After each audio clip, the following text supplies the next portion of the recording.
Olá, minha amiga, meu amigo, hora do nosso encontro nesta terça-feira, 22 de julho. Em 1935, Getúlio Vargas, que tomou o poder com a Revolução de 30 e logo virou ditador, ele mesmo se chamava ditador, na biografia dele ele se autodenomina ditador, instituiu, 1935, a Voz do Brasil, que era a hora do Brasil, era uma hora. Das 7 às 8. Eu lembro que meu pai trabalhava em rádio, o último programa era um programa esportivo que terminava às 7, em seguida tocavam os acordes da abertura do Guarani de Carlos Gomes e entrava a Voz do Brasil. Eu lembro que quando eu estava no governo, Figueiredo, a gente tratava muita coisa com a Voz do Brasil, porque tinha grande penetração na Amazônia, né? Onde, naquele tempo, né, 1979, ainda não havia todo esse alcance aí proporcionado pelo mundo digital. A Voz do Brasil revelou grandes locutores e locutoras, né, grandes vozes. Eu não vou dizer aqui nenhum, porque eu vou esquecer dos outros e não quero fazer injustiça. Enfim, fica aqui o registro. Lembre-se de se inscrever e, ao final, de deixar o gostei ou não gostei.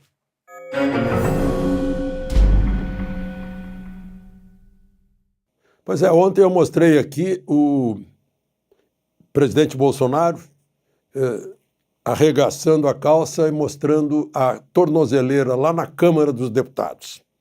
Eu tomei o cuidado de tirar o som para não parecer que ele estivesse dando declarações numa rede social, né?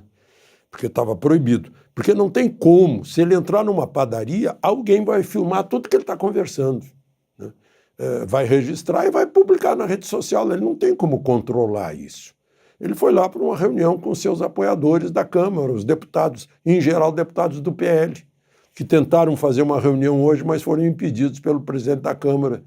Hugo Mota cortou até o ar-condicionado, dizendo, não, está em recesso.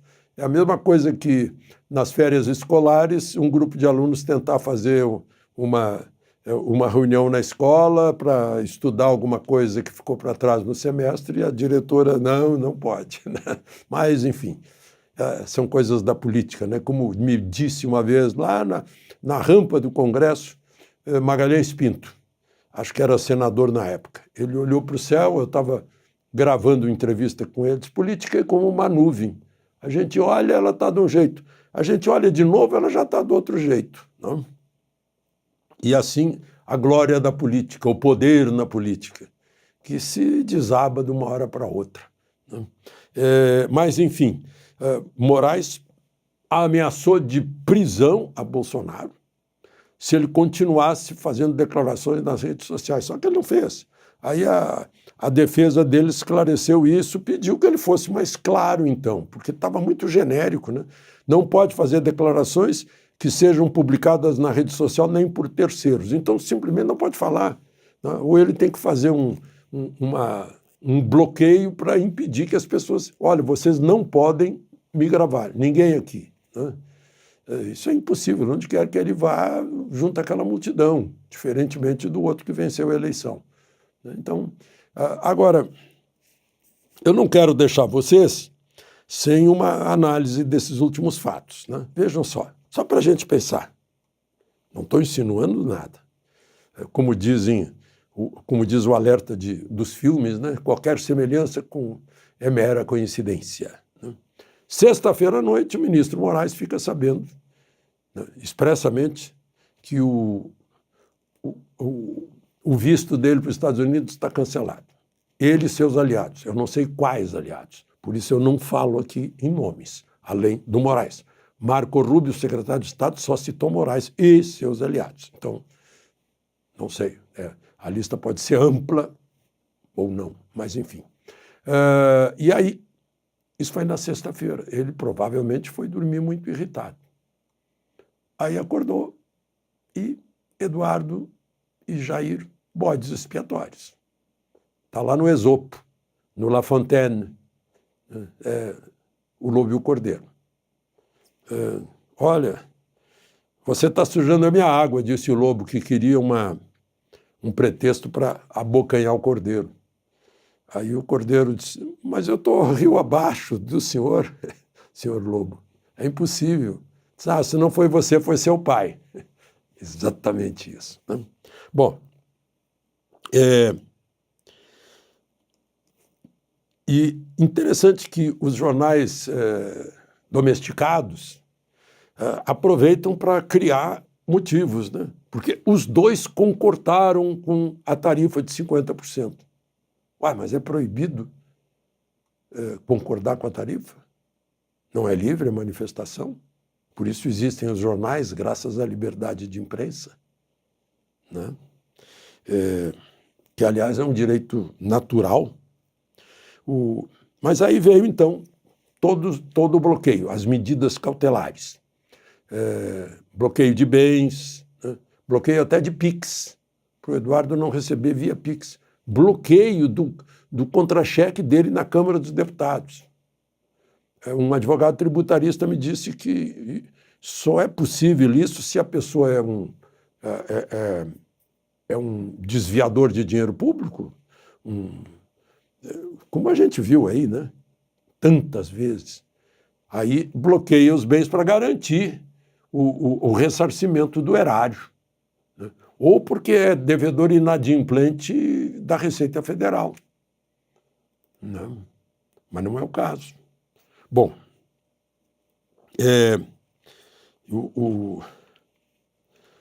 enquanto isso, lá no Chile, o presidente Lula defendia a democracia, né? E confirmava que aqui no Brasil está vigente o devido processo legal, o amplo direito de defesa, o contraditório, etc., etc., etc., com a maior cara de pau. Mas vejamos, teve um voto divergente. Um voto do ministro Fux. Bendita a escolha de um juiz de direito de carreira com notável saber jurídico, como diz a Constituição, para o Supremo.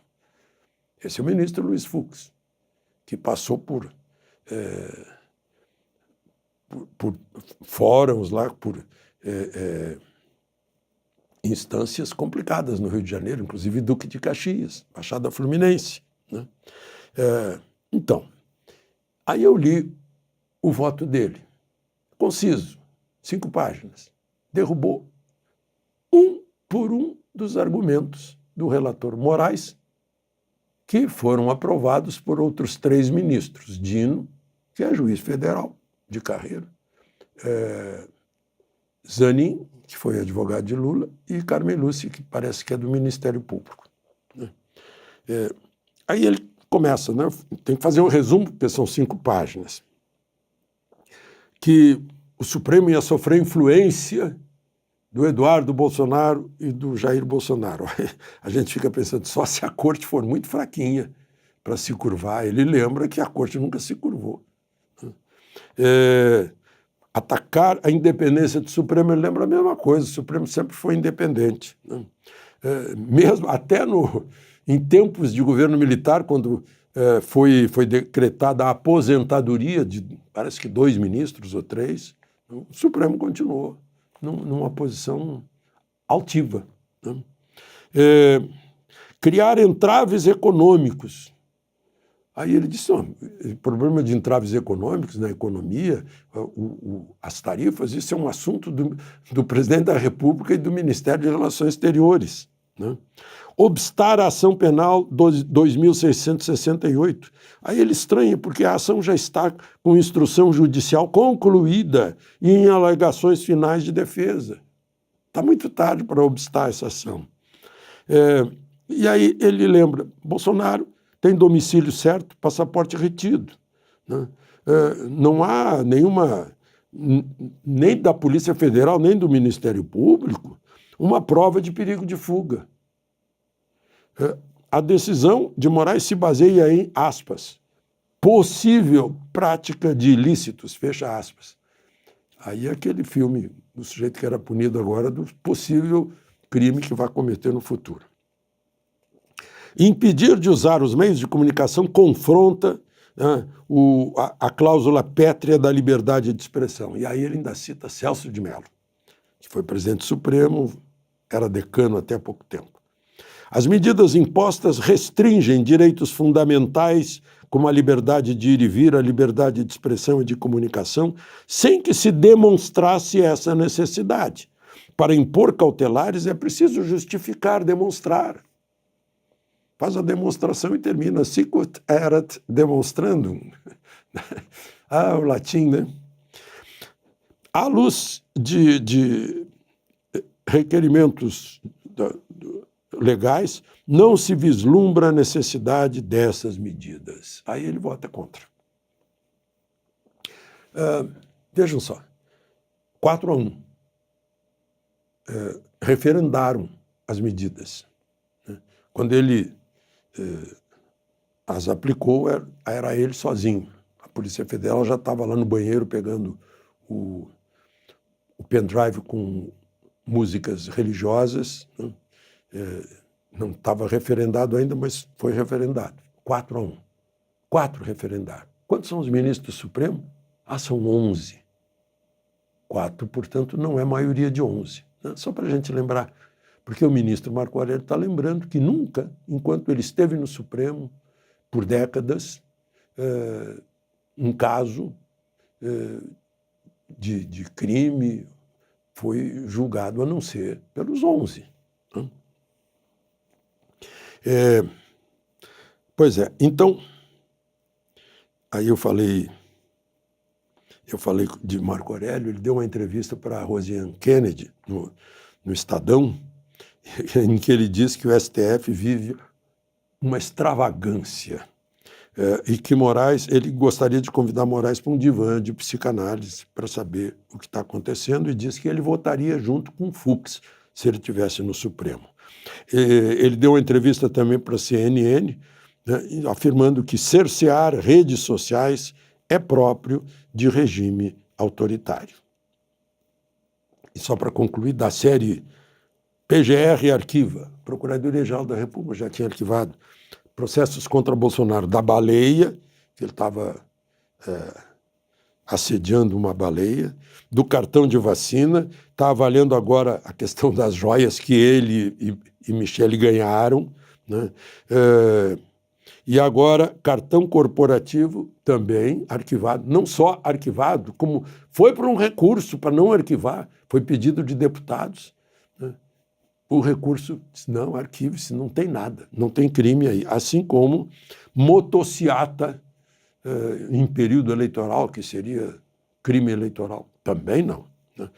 Por falar em motociata, no próximo fim de semana, em Budas Artes, São Paulo, vão estar lá pessoal de motociatas comemorando o Dia Mundial do Motociclista.